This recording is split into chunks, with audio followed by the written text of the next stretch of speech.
Ô, pessoal, tudo bem? Rafael Zortica aqui.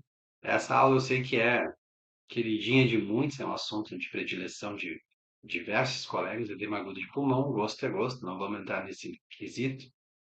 Mas, dessa vez, quero pontuar contigo erros, acertos e maneiras da gente melhorar, da gente masterizar, da gente otimizar esse manejo que vira e mexe acontece nas nossas unidades.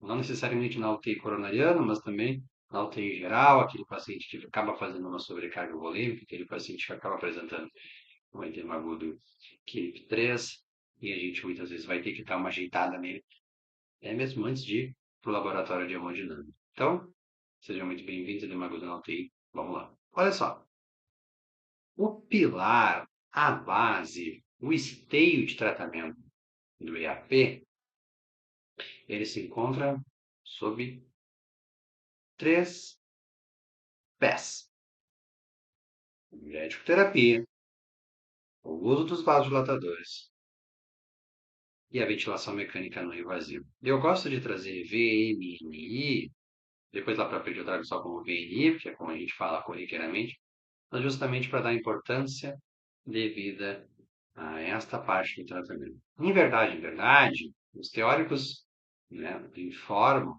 e nos informam que a ventilação mecânica não invasiva, em teoria, não seria um tratamento para o edema agudo, mas sim para a insuficiência respiratória causada pelo edema agudo.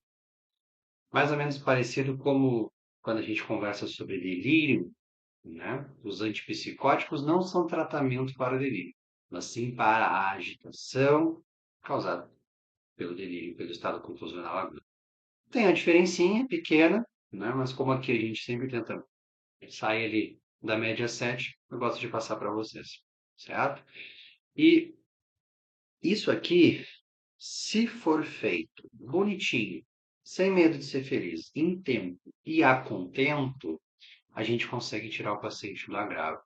E é um manejo que nos entrega um feedback visual de uma melhora que é muito importante. É bom para o paciente, a equipe fica feliz e nós também, enquanto indivíduos, porque vimos que fizemos algo de útil, né? É aquele manejo que a gente consegue ainda ali dentre as nossas horas, 6, 4, 12, 24, a gente consegue ver que o paciente melhorou. Não é aquela coisa assim que eu, putz, fiz, fui embora e nem sei se o paciente respondeu. Não, eu vi. E isso nos traz um senso de que somos úteis, isso nos traz um senso de que estamos no caminho certo, isso é muito importante. Então, na prática, isso aqui se traduz em furosemida, diurético de alça, a escolha do vasodilatador entre nitroprusiato de sódio e a nitroglicerina, e a escolha da modalidade ventilatória não invasiva entre pressão contínua, CPAP, e a pressão em dois levels, em dois níveis, com PIPAP. Isso aqui é um fluxograma bonitinho. Isso aqui a gente consegue, legal, tirar o paciente do nosso agrado, tá? Erros que eu vejo na prática. A galera simplesmente esquece os vasodilatadores. A galera não faz uma ventilação mecânica não invasiva de um modo que permita que o paciente acople, permita que o paciente se beneficie, e fica numa monoterapia com diurético, fica com uma monoterapia com Lasix. Aí eu te pergunto, poxa, se nós temos três possibilidades, para que ficar com uma? Por preguiça, por desconhecimento, por medo? Eu não sei. Só que aí o paciente não tem a resposta adequada, a gente não encontra reversibilidade, né, aquela modificação da condição vigente, a gente dá de cara com a refratariedade, e aí o paciente vai por tudo. Ah, mas eu gosto de entubar. Cara, desculpa, mas assim, lembra, quando nós decidimos uma intubação pelo paciente, ele não sabe, mas a gente está assinando cláusulas e sentenças, ele nem tem ideia. Pode perder um dente? Pode. Broncoaspirar pode ganhar uma pneumonite vai dar para ele aí uns 7 raios na beira-leito, possivelmente uma toma, né? Um curso de antibiótico, que é muito fácil botar, difícil tirar. Talvez uma bronco para fazer um toalete. Enfim, vai ter um momento de entubar. Vocês, inclusive, estão ali com as aulas do Vieira para iniciantes, do Vieira Pro disponível. Assistem para vocês. Mas vai ter o timing. Não te preocupa que esse paciente vai aparecer. E por entubar não trata nada. Eu só vou colocar muitas vezes a poeira para baixo do tapete se eu não seguir tratando. Se eu não seguir fazendo o restante. Né? E a grande verdade de tudo é que essa base de tratamento, esse fluxograma, você pegar ali as escrituras, vai lá no INSS, emergências hipertensivas, complicações em infarto, pular a parte de etiologia, classificação, apresentação, for direto para o tratamento, tu vai ver que o tratamento não começa com um tubo. O tratamento começa com isso aqui. E isso aqui, se feito bonitinho, consegue resolver a maioria dos casos. O tubo não trata. Nem se eu espremer, nem se eu apertar, vai sair qualquer coisa dele. É um procedimento de estabilização até que as coisas melhorem ou não. E, curiosamente, é o procedimento de estabilização que mais traz instabilidade. Eu já vi muita gente morrer de intubação, eu tenho certeza que você também, se ainda não viu, vai ver, infelizmente. E deveria, inclusive, ter um CID-10, morte por intubação. Né? Mas não vamos entrar nesse mérito. Então, fazer isso aqui resolve. E, na prática, a primeira coisa que a gente consegue botar no jogo acaba sendo a diurético terapia. Por que, que é a primeira coisa que eu vou conseguir colocar no jogo? Porque é em bolos, porque tem na bancada do vizinho a ampola, porque é mais fácil, é mais rápido iniciar a terapia com Lasix, começar a lasicar o nosso paciente, do que montar uma infusão de vasodilatador. Quanto tempo demora para chegar, para fazer a montagem, para a farmácia liberar, para a gente conseguir fazer esse tipo de constituição, montar com o equipo, instalar na veia do paciente qualquer bomba de infusão? 15, 20, 30 minutos. Se pegar uma troca de plantão, quanto tempo vai demorar para chegar um Niprid ou um Tridil? E aí? Infelizmente, a gente tem que contextualizar a informação do livro, né? Essas informações elas são muito da prática, né? Então é muito mais fácil tu fazer essa fase do tratamento que em bolos, que faz que mais rápido. Daqui a pouco, quando chegar o drip, quando chegar ali a infusão contínua, o paciente até já está apresentando alguma melhora. Então, se eu ficar esperando a chegada do NPS ou do NTG, né, da nitroglicerina ou do nitroprusiato, talvez as coisas estejam piores quando de fato começar a infusão. Lá fora, nos Estados Unidos, tem os bagzinhos já prontos. No carrinho de emergência, no carrinho de parada, já tem ali o Sori 250 Normal Saline, né? Salina injeção fisiológica. Já tem a ampolinha, seja do NPS, seja do NTG. Então é muito mais rápido que iniciar na veia do doente. Aqui a gente sabe que é muito difícil. Às vezes a farmácia não despende sem a prescrição, que está na beira do leite, tem que avaliar o doente, tem que sair correndo, sentar a bunda, prescrever, entregar ao enfermeiro que precisa atrasar, que precisa pedir que alguém busque na farmácia. Às vezes a farmácia está trocando, às vezes a farmácia, enfim, tem fila. A gente sabe que é assim. Então eu tenho que jogar o jogo e entender o que é mais rápido colocar em prática. E acaba que fazer o diurético e iniciar a ventilação não invasiva vai ser mais rápido do que ficar esperando um vasodilatador. fazendo um gancho ainda com a maneira como a América do Norte trata, né, o edema agudo, o pulmonary edema, acute pulmonary edema, para eles, a base está na vasodilatação. Inclusive, eu quero fazer uma aula sobre como eles tratam lá fora para a gente, inclusive, ver as diferenças. Né? Lá, muitas descrições chamam de escape, né? Que seria aquele edema agudo, uma descarga simpática. E lá o tratamento, nem sempre eles acabam utilizando furosemide. Vejam a diferença. Tá? Então, a nossa ampola da furo, ela tem 2 ml, cada ml tem 10 miligramas. Acaba que no final das contas a gente vai ter 20 miligramas. E o comprimido tem 40 miligramas, né? Uma equivalência que a gente consegue fazer é que um comprimidinho de 40 equivale mais ou menos a uma ampolinha de 20, certo? E, Rafão, será que não caberia, daqui a pouco é mais rápido ainda, fazer a dose do paciente, ele toma VO?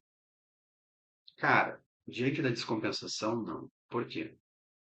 Porque esse nosso paciente, lá da unidade de terapia intensiva, que está há dias conosco, que nós sabemos que o balanço hídrico costumeiramente está bem excessivo, e que vai ter linha B ao ultrassom, e que vai ter versão da trama no raio-x, e que vai ter, muitas vezes, uma cava túrgida, que vai ter edema de mão, edema de pé, né, que está com aquele cacifo, a pele chega a estar brilhosa, né?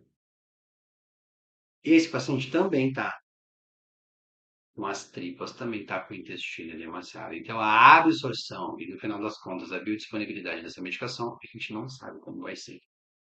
Então, para tirar esse paciente do meu agravo, deixa de lado o VO, fica com EV, vamos resolver o quadro e depois a gente pensa, tá? Então, a dose preconizada para esse paciente de furosemida é de 0,5 a 1 miligrama por quilo em bolos, tá? Eu não preciso montar dripzinho, sorinho, sem nada disso, tá?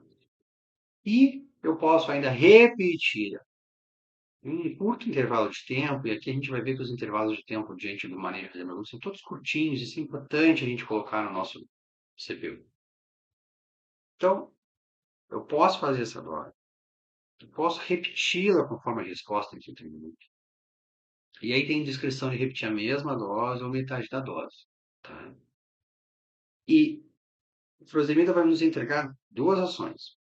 Diurese, a gente quer que esse paciente, né, diminua essa sobrecarga hídrica, e venodilatação. E essas próprias ações são um tempo curtinho.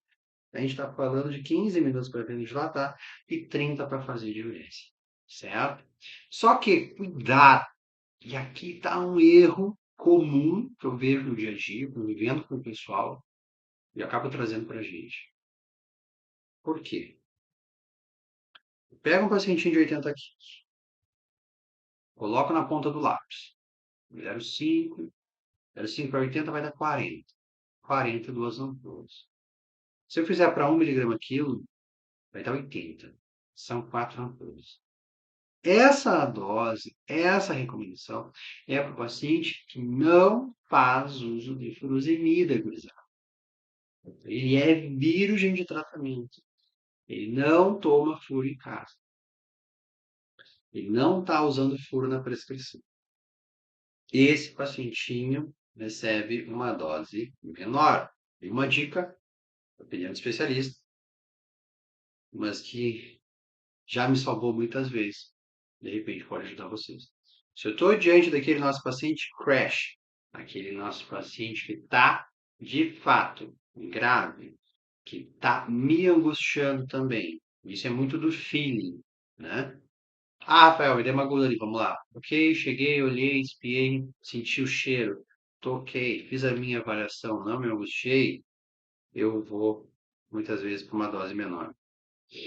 Agora, se eu estou diante daquele nosso paciente crash, aquele nosso paciente que está com risco de descompensar, de parar, aquele paciente que me angustiou, que também fez um edema agudo de testa, que me deixou mais nervoso, eu vou para um. Certo? Isso aqui é vivência, tá? Conforme a gente vai ficando mais e mais cascudo de plantão, mais e mais faixa preta, a gente vai aprendendo, tá? Então, e tem uma dose de interseção, tem um meio aqui, se você quiser. Ah, eu quero fazer 0,6, tá? É que vai ficar mais difícil de calcular, mas você pode. Ah, eu não quero fazer 2 a 3 ampolas, 2 a 4 ampolas, eu quero fazer 3. Beleza, filho. Também é uma possibilidade, certo? Então, tudo que nos dá margem, tudo que nos dá possibilidade, né, de menos e de mais, eu tenho, tá, o livre-arbítrio de escolher. Né? Não, pô, eu acho que tá, passei ultrassom, tem linha B, mais de 3 por campo, não tem derrame pleural, não tinha consolidação, não tinha telectasia, não tinha broncograma.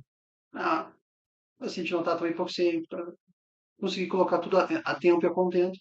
Beleza, vou ficar com 0,5, vou fazer 2 ampolinhas. Qualquer coisa eu repito. Eu posso repetir no intervalo curto. Então vai do time. Agora, porra, eu tô lá, casa cheia, um monte de paciente grave. E essa aqui é a intercorrência mais leve. Ali do lado eu vou ter que pronar um paciente, vai levar um tempo ferrado. Daqui a pouco, cara, eu vou fazer 4. Porque eu vou demorar para voltar aqui para ver melhor. É do jogo? Tá. E aquele paciente que faz uso de furosemida, e o nosso esquema clássico, se você já abriu as prescrições, de vez em quando eu fico curioso e abro as prescrições. Olha aqui, um comprimidinho às 8, um comprimidinho às 14. Né? Isso aqui é café do dia, feijão com arroz, da terapia intensiva da Cardiologia Nacional.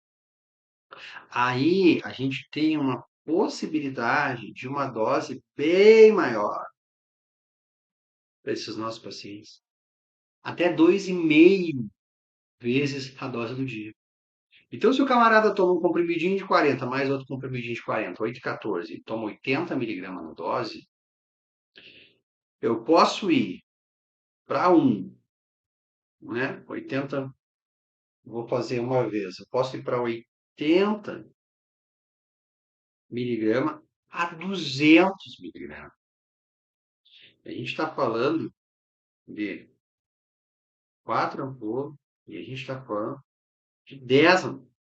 Cara, eu nunca vi ninguém fazer 10 ampolas de furo. Nem fiz. Mas eu já fiz com 6. Eu já fiz 4 e depois eu pedi mais 4. Tá? Inclusive, o pessoal da nefrologia endossa também, não é uma coisa só do critical care. Várias vezes tu tá ali com o paciente, né? Renal, 4, 5, cardíaco, aqui, rifle, enfim. E ele usa furosemida, ele já urina pouco, não tem diálise para hoje. O pessoal fala, pode fazer aí 1,5, pode fazer aí 2 vezes a dose do dia, pode fazer aí 2,5, tá? Isso aqui vem de um trabalho clássico da terapia intensiva nacional, que é o 12HF, tá?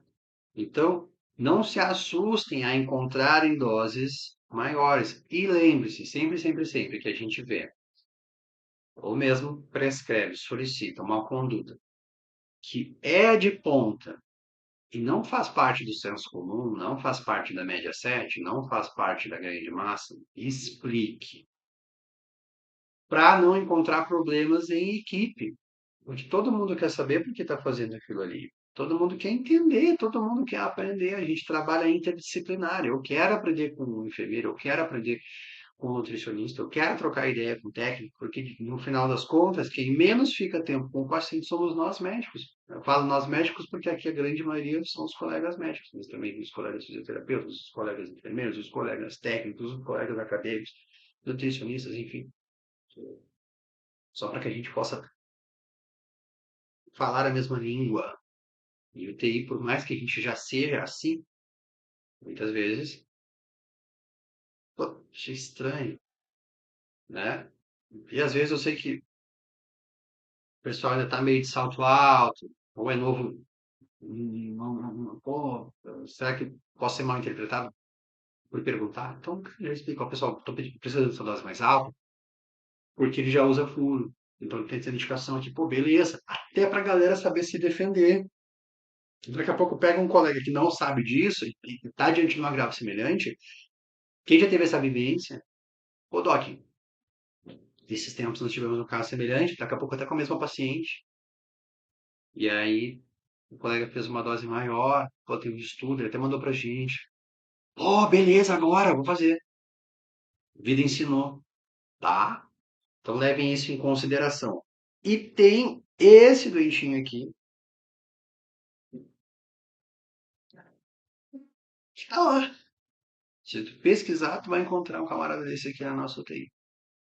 Que é pacientinho aqui na urina. E aí o que eu vou fazer? A gente vai fugir da base do pilar de tratamento e a gente vai ter que levar em consideração questões mais invasivas. A gente está falando de hemodiálise, terapia renal substitutiva ou substitutiva renal. Nesses tempos, agora, o amigo estava de plantão lá no Hospital São Paulo, Hospital da Unifesp. UTI 1, últimos leitos, onde ficam os pacientes mais crônicos. E teve um quadro, um caso de uma menina jovem que teve um quadro de abdômen agudo por apendicite.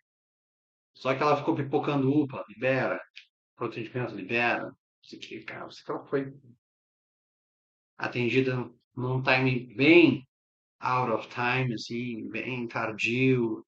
Cirurgia complicou, reabordagem complicou, crítico crônico. E aí a história que a gente conhece, né, pessoal? Conforme eu vou ficando mais e mais tempo na unidade de terapia intensiva, minha lista de problemas vai aumentando. E eu vou pagando um custo, né? Então ela já estava customizada, enfim, né? Fazendo uma reabilitação e um desmame prolongado da ventilação mecânica. A gente sabe que a unidade de terapia intensiva não é a resposta para todos os problemas, né?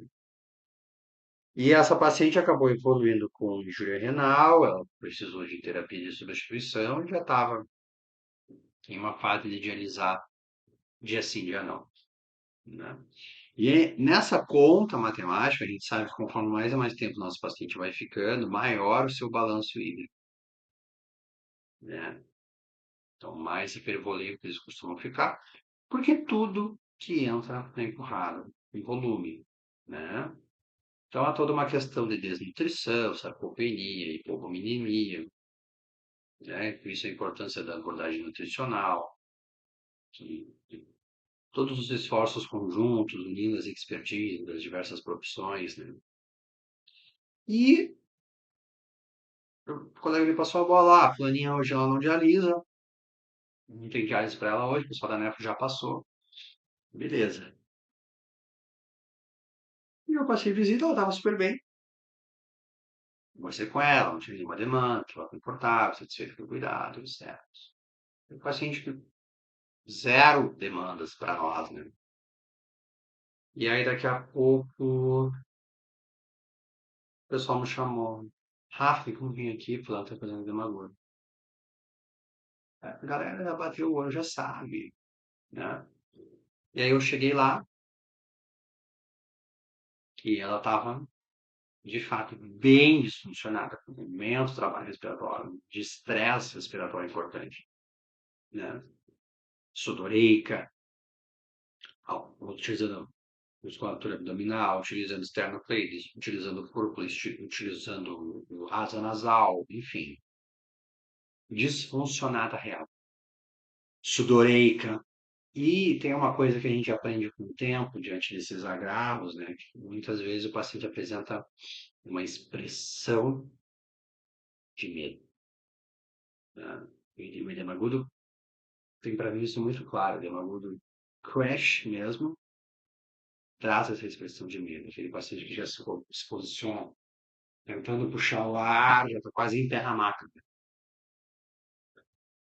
E aí eu olhei, pá, já olhei ali na minha folhinha, né? E ela ainda tinha uma coisinha de diurese, né? Ela não era completamente anêmica. E aí o que que eu fiz? Cara, como assim eu passo para vocês? Carreguei na furosemida e telefone. Como ela era track customizada, nós retornamos ao ventilador mecânico, próprio pressurizado. Pedi o drip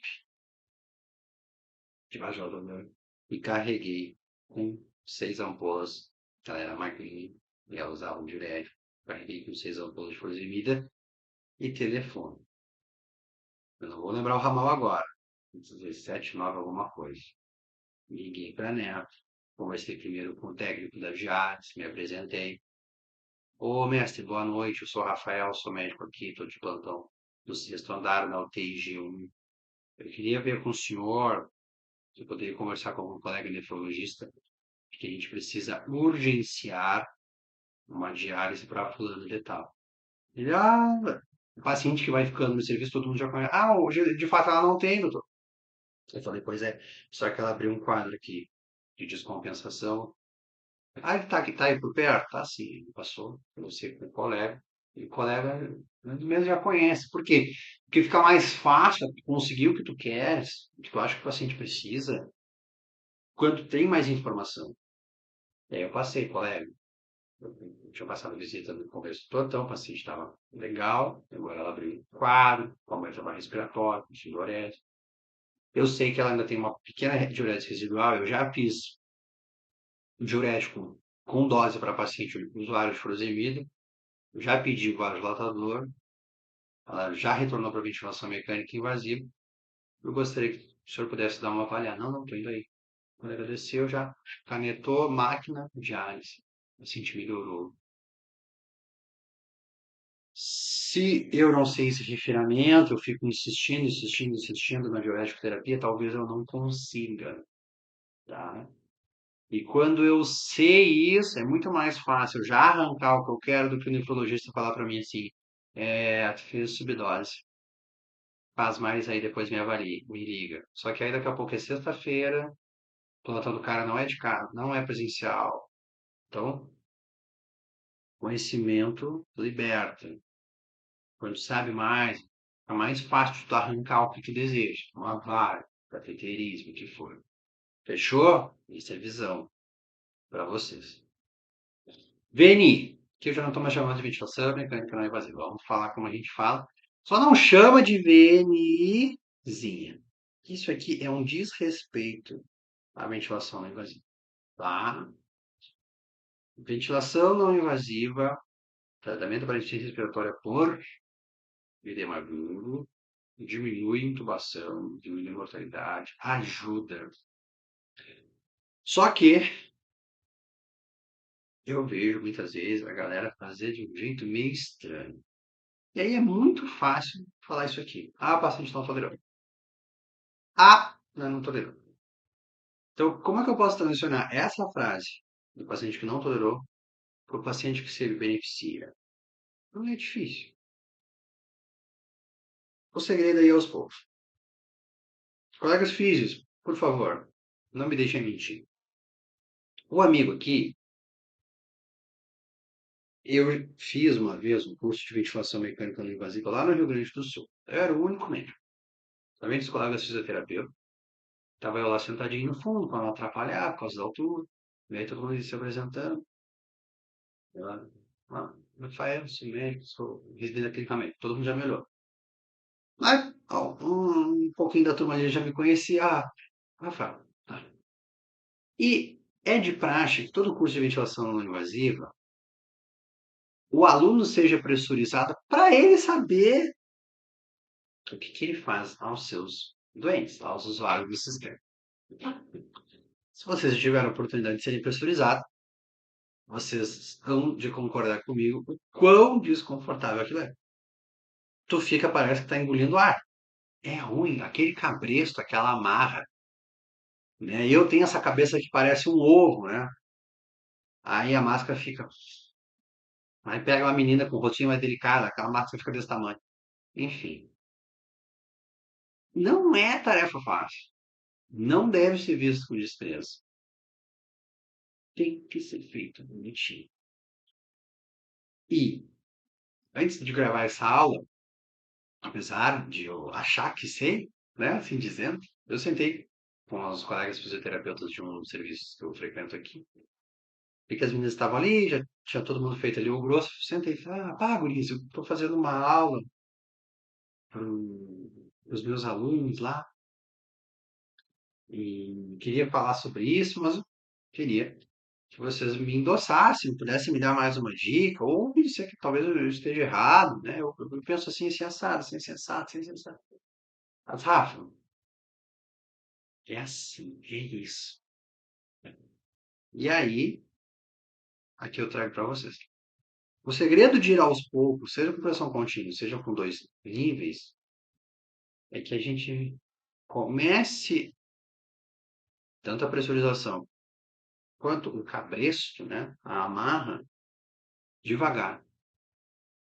Então, o que que eu vejo, pessoal?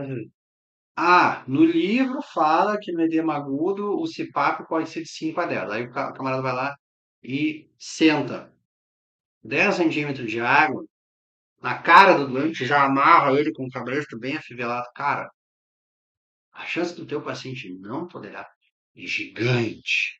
E aí tu perde um pilar de tratamento da tua descompensação. E aí tu vai ficar capenga. Era pra tu ter um tripé. E aí tu vai ter só dois pezinhos. Tu vai, pum, cai pro lado. Então, é de 5 a 10. Começa, vai sentindo o paciente, vai para 2, vai sentindo o paciente. E acopla a máscara com a mão para que o paciente vá se adaptando. E não com o cabresto enlouquecido para virar as costas porque tu quer fazer o resto das coisas. Certo? Teve uma época da minha vida que, lá no Rio Grande do Sul, infelizmente, nós não tínhamos o colega fisioterapeuta todo o período dentro da unidade. Então, muitas vezes, se eu bem lembro, o colega saía a uma. Então, da uma até de manhãzinha, a gente tinha que se virar, a gente tinha que se defender. Então, isso me levou a estudar muito na época, as sincronias, as questões ventilatórias, né? Eu fiz o curso do professor Lucas Del Sarto, um abraço, professor Lucas, a gente troca ideia de vez em quando ali no Instagram. Eu consumi todo o conteúdo do mundo, do professor Flávio, do professor Daniel Borges, do professor Ângelo Roncalli. Hoje em dia, de vez em quando, eles aparecem ali, curtem as minhas postagens, a gente conversa um pouquinho, professor Ângelo, professor Daniel, né, que, pô, cara, morreu muita gente na pandemia, morreria mais gente se profissionais como esses colegas fisioterapeutas não existissem, né? Por quê? Porque eu precisava me defender. Hoje, em São Paulo, e estando aqui já há 2 anos, a minha relação com as questões ventilatórias, por mais que eu saiba, é muito de uma pontuação, uma observância, uma nota que eu tomo, que eu não mexo sem antes perguntar, sem antes informar ao colega. Até porque eu não sei se o colega fisioterapeuta, se a colega fisioterapeuta não acabou de fazer um ajuste. Até porque eu não sei se o próprio colega enfermeiro não acabou de fazer um ajuste, né? Eu sei que a formação em terapia intensiva parece que dá uma coisa assim, um tropismo digital para mexer e girar os botões. Ok, cada um sabe a sua realidade. Mas a gente trabalha as coisas em conjunto, a gente gerencia em conjunto, então não precisa ser o tarado, né? Um vasoativo, o paciente está ali com vasoativo. Eu não sei se o técnico não acabou de subir a nora, baixar a nora, né? Esses dias na aula de albumina ali eu dei o exemplo da hepatorenal com nora, né? Uma nora para manter uma PM10, limite de mercúrio acima do baseline. Aí eu vejo lá que tá sobrando uma nora, eu taradinho da bomba de fusão, vou lá e diminuo. Tu sabe qual era a indicação ali, ô tarado? Ai, pois é. Então, cara, calma o coração, entendeu?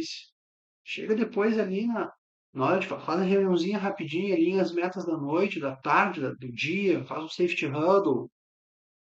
Ah, pessoal, Eu vi ali que o paciente estava com 100% de saturação. Será que dá pra gente diminuir? O que que você dá? Não, pô, dá sim, Doc. Dá sim, Rafa.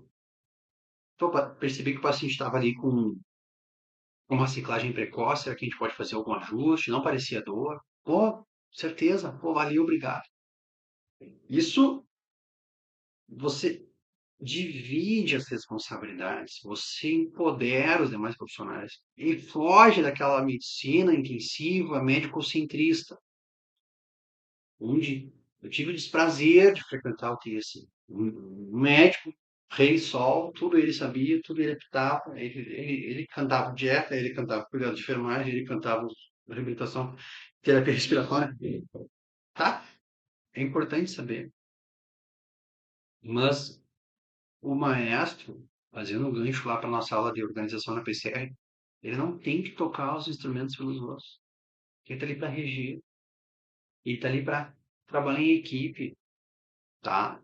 Então comecem aos poucos, não chuchem o cabresto, porque assim a gente não perde a possibilidade de melhorar a questão desse nosso paciente, tá? Mesma coisa se for pro B-level, pro BIPAP.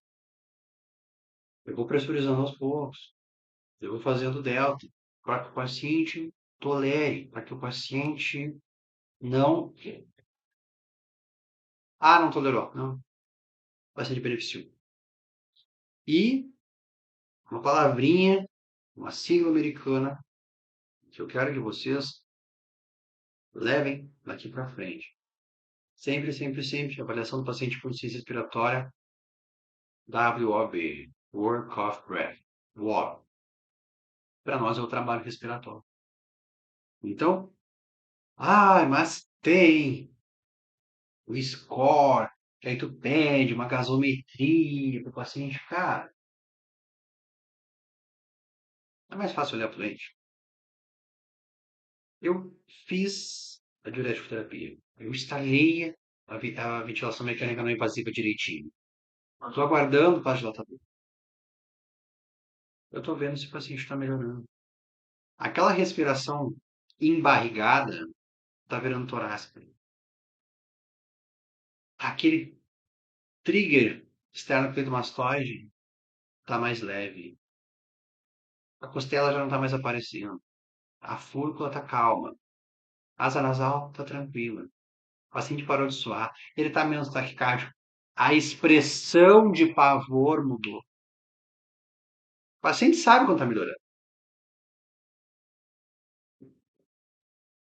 O paciente cruzou a perna, botou a mão para trás da cabeça, sinal do duplo X.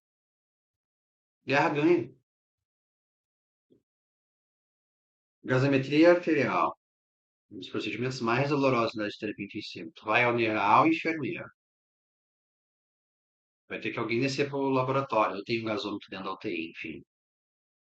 E a pergunta é, diante de uma insuficiência respiratória hipoxêmica, qual grande informação adicional a gasometria vai te trazer? Às vezes, uma gaso serve para protelar uma atitude. Eu vou pedir uma gaso para ver. Tá, mas e terapêutica, certo? Você fala que muitas vezes uma gaso implica outra, né? Porque aí tu faz um requetref lá e quer outra gasometria. Enfim, certo? Então, acho que não precisa. Né? Não vai trazer grandes informações adicionais. Tu já sabe que o paciente é hipoxêmico, tem saturação. Quando a gente está falando de um paciente de insuficiência cardíaca perfil B, a maioria das vezes, né, ele é perfundido, só ele está congesto, esse não é o nosso doente, tá? E os vasodilatadores. A gente falou deles por último, apesar deles serem considerados uma das pedras mais fundamentais, porque eles vão demorar mais para chegar, né? Já vimos isso. E outro exemplo aqui, muito importante, quem trabalha nas PUCOs, quem trabalha nas unidades coronarianas, ou mesmo na UTI geral que vai receber aquele paciente com coronariopatia, é o nosso famoso infarto com supra, esse T, KILIP 3, KILIP Kimball 3, é o paciente que abre apresentação com edema agudo. Tu acha que o pessoal da hemodinâmica vai ter que fazer o exame e muitas vezes angioplastia, tratar a artéria culpada. Quando deitar esse paciente em cabeceira zero lá, na maca do laboratório, acho que eles vão gostar de ficar manejando o paciente para ti? Ou tu acha que daqui a pouco o paciente vai voltar, ó, faz o manejo clínico e depois traz? Pois então. Apesar de eu saber que ele tem que abrir a artéria, às vezes o paciente chega muito disfuncionado e ele vai ter que ir ou de tratamento feito ou recebendo tratamento. Até para que ele possa tolerar o seu exame, certo?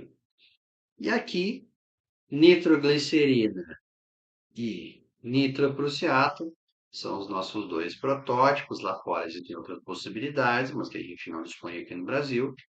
Então não é o momento para a gente ficar fosforilando sobre clementipine, enfim. Então, tradicionalmente, isso aqui cada vez mais vem se questionando, né? Mas tradicionalmente, aos eventos coronarianos, a gente vai utilizar a nitroglicerina e aos eventos hipertensivos, nós vamos utilizar o nitroprussiato, certo?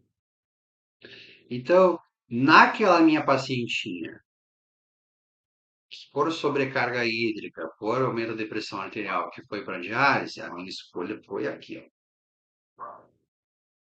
E no nosso paciente da unidade coronariana, da UPO, muito possivelmente a nossa escolha vai ser aqui. Tá? Vamos embora. Primeiro vamos falar do nosso hidrofluorociato de sódio, que também é conhecido por nipride, que a gente pode chamar costumeiramente de IPS. Cada lugar no Brasil chama de um jeito. Vasodilatador, que tem um efeito dual. Ele é venoso, ele vai mexer então na pré-carga, e ele é arterial, ele vai mexer na pós-carga. Ah, então isso é importante a gente entender. Como é que se apresenta o Nipredia? Um frasquinho de 50 miligramas em 2 ml, que vai nos dar então 25 miligramas por ml. Tranquilo. A bula orienta a fotoproteção. Geralmente já vem também bonitinho ali para o pessoal que vai fazer a montagem. Também a bula nos orienta uma diluição preferencialmente em soro glicosilado, glicosado. Preferencialmente nos abrir margem, mas como a gente tem insulina 250, tranquilo. Ah, mas eu estou diante de um paciente que ele deveria receber solução fisiológica, tipo um neurocrítico agudo. Beleza, filho, só fazer. Só lembra de não causar problemas para a tua equipe, né? Lembra de ver protocolo dilucional, lembra. Aqui como vai ser 248, 248, não vai fazer tanta diferença de erro, mas só para cuidar, tá? E o drip, né, a infusão, a nossa montagem vai ficar um frasquinho de 50 miligramas por 2 ml, 248, que aí vai fechar 250, né? Em bomba de infusão, endovenosa, a critério médico. Por que eu gosto de botar a critério médico? Porque se você colocar agora, a equipe não vai conseguir pegar o outro depois. Se você colocar a critério ou se necessário, a equipe consegue pegar depois. Então, você vai prescrever menos, sua equipe vai ter que ficar te acionando menos. A coisa gira melhor, gira mais livre, deixa todo mundo com autonomia. Bom? E isso aqui vai dar 200 microgramas por ml. Muito bem. Então, é assim que a gente faz. 1 para 248. Soro glico na maioria das vezes, para não causar problema. E aí, a dose, a literatura ela varia, mas a maioria das vezes vai ser de 0,5 microgramas quilo minuto até 10. Mas a maioria das situações vai ter que falar que geralmente o paciente vai até 2. Que acima disso, a gente começa a ter uma dose muito alta, e aí a gente já começa a ficar com medinho, tá? Mas, por vezes, pode ser necessário. Lembra que quando o paciente precisa, as coisas não fazem mal, né? Agora, quando a gente está ali galinhando na volta, fazendo cagada, inventando moda, querendo fazer ciência, é aí que a gente toma fé. Muito importante, o ajuste. Por quê? Porque quando a gente está diante do paciente grave, lembra, a gente quer medicações endovenosas para um efeito mais rápido. A gente quer medicações que nos permitam ver uma resposta. A gente quer medicações que nos permitam ver se as coisas estão aquém, está faltando, ou se estão além, está sobrando. E nos permitam, então, esse ajuste, que nós chamamos carinhosamente de titulação. E esses vasodilatadores primários, eritrocrociato e nitroglicerina, assim como os nossos vasoativos de base, como a noradrenalina, tipo, né, nos permitem ajustes a um curto intervalo de tempo. Já uma vasopressina, que a gente não usa em monoterapia, assim dizendo, né, é um vasopressor secundário, já é um ajuste com um tempo bem maior, fala assim 30 a 60 minutos. Mas aqui, a maioria das descrições a gente vai encontrar de 3 a 5. Então, isso nos permite eu tomar minha atitude, espiar outro doente e voltar. Para ver se controlou a pressão, para ver se o paciente está melhorando do estresse, para ver se ele não ficou muito hipotenso. E é por isso que na prática a dica é iniciar aos poucos e irmos titulando de pouquinho em pouquinho. Porque esse de pouquinho em pouquinho vai nos dar a dose. Olha só, eu pegar um pacientinho de 70 quilos, que geralmente pode ser um paciente masculino, menino, jovem, idoso, é nosso arroz com feijão da UTI. 0,5, que é a dose mínima ali trazida, né? Já inicia 10,5 ml. Para 1 micrograma, vai para 21 ml. Para 1,5, vai para 31,5. Para 2, vai para 42. Cuidado. Rafão, a minha bomba de infusão no meu serviço não me permite decimal. Só arredondar, filho. Deixa em 10. Deixa em 31. Vai ser uma coisa mínima. Não vai ser isso que vai nos atrapalhar. Tá? Então, a cada 3 a 5 minutos eu posso ajustar. Tem também descrição que fala em 10 minutos. Mas daqui a pouco 10 minutos para nós é muito. Se o paciente tiver muito crash. O paciente está mais tranquilo, não precisa se preocupar tanto com isso. Se eu iniciar, na verdade, a 5, eu vou estar iniciando a 0,25. É sub. Ah, mas é subdose. Se tu procurar, tu também vai encontrar essa descrição aqui. 0,25. E aí tu vai tateando, né? Conforme a resposta do paciente. Ah, ele não hipotensou, ele tá ficando legal. Daqui a pouco ele nem precisa ir descendo tudo isso aqui. É assim que a gente faz, gente. Tem mistério. Tá bom? E se a gente faz isso aqui bonitinho? Eu já vi paciente precisar disso aqui, ó. E toda vez que vocês baterem uma necessidade de evasão alta, expliquem também para a equipe. Porque muitas vezes a galera se angustia. Ai, mas não é muito lipide? Ai, mas não é muita droga? Ai, mas será que não sei o quê? Ai, mas será? Não, tá aqui, ó. Eu usei o aplicativozinho, tá tudo certo. Tá? E quando eu deixo o paciente muito tempo com a droga, uma dose muito alta, sempre vem o risco de intoxicação por cianeto, de precisar de hidroxicobalamina, não sei o quê. Já vi? Nunca vi. Nunca vi por quê? Possivelmente porque se tu faz as coisas certinhas e no timing, não vai precisar. Porque se tu fizer isso aqui sem ficar na volta do doente galinhando, inventando moda e dando captopril pela boca, no momento que precisa de fato fazer uma coisa titulável, não vai ficar. dias com niprid, tá bom? Então leva isso para tua vida. E a nitroglicerina, o tridil NTG. Aqui é nossa escolha diante dos pacientes coronariopatia. Vai ser uma ação de vasodilatação mais venosa na pré-carga, porém, contudo, todavia, também tem são vasodilatador em altas doses. Isso aqui o americano gosta muito. Nossa apresentação, 50 miligramas em frasquinho de 10 ml, vai nos dar 5 miligramas por ml. Então, monto, nosso drip, nossa infusão, em frasquinho de 10. E aí não é 248, é 240 para fechar 250, né? Soroglico ou sorofício, que é 0,9%, pessoal, desculpa. EV em bomba de fusão contínua, tá? Não é bicarbonato, a critério médico. Por quê? Para que gere autonomia ao plantão. Isso aqui também vai restar 200 micra por ml. Dose inicia 5 a 20 e ajusta em 5 a 10 a cada 3 a 5 minutos. Então, se eu tenho margem, o que eu já sei? Se meu paciente está mais tranquilo, eu vou aqui. Se meu paciente está muito crash, eu vou aqui. Tá? Então, a situação está tranquila. Eu vou começar aos pouquinhos, eu vou ir titulando. Também vai ter descrição para 10 minutos. Tá? Então, percebe que é tudo muito semelhante. 200 microgramas, 3 a 5 minutos. Um frasquinho para 240, um frasquinho para 248.